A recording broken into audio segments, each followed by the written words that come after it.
In today's video, I'm going to share with you how this plus this equals that. Violinists struggle with bow holds all the time, but using a little device like this, like a very tiny ball or some sort of spherical thing, can help you actually achieve a good bow hold. I'm going to show you how. What we don't realize is that sometimes when we're trying to hold the bow, we're actually pressing or squeezing our muscles to try to hold the bow. But if you really think about it, our hand in its most natural form will help us achieve a really good and natural bow hold that we no longer have to suffer trying to achieve. We don't have to worry about little intricate details. We're just going to use the natural contour of our hand to help us with a good bow hold. So first things first, I want you to really put your hand in a fist, and I want you to just drop the hand this way. Now there's a lot going on in this little segment of the video here. So I'm putting my hand in a fist and I'm relaxing. Not only am I relaxing the knuckles, but I'm relaxing the fingers. Notice how my fingers are still kind of bent. I'm not straight. I'm not this or that. I am starting out as a flat line and I'm letting go. Now, another great way to achieve a good bow hold is by using a ball, preferably a tennis ball or something that you have a good grip this way. Now, to be fair, I got this from my son's playpen because I wanted to do something that will help you guys. And this is what I found. It's kind of like a rubber ball that has some spikes and it has a little light in it. And I know some of you may be sensitive to flashing lights, so I'm not going to do that. But anyways, I'm going to just use this ball here to kind of help with the shape of my hand. And you can see how my thumb is reacting to all of this too. It's actually trying to hold the ball naturally, maybe underneath over here.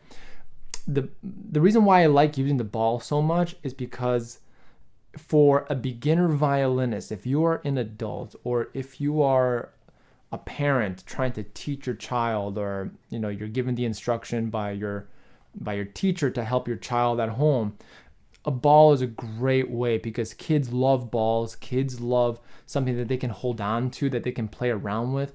And if you just show them how to hold the ball this way and you want to hold the ball gently, just enough for it to fall. And you want it to fall that way. You want it to just be so natural where you are not squeezing or pressing on your violin bow hold. I talked about this on the channel before, but if a ball doesn't work, then you can use maybe a colored pencil. Kids love colors. Kids, even adults love colors. Let's face it, I like colors too. And I just have a random colored pencil here.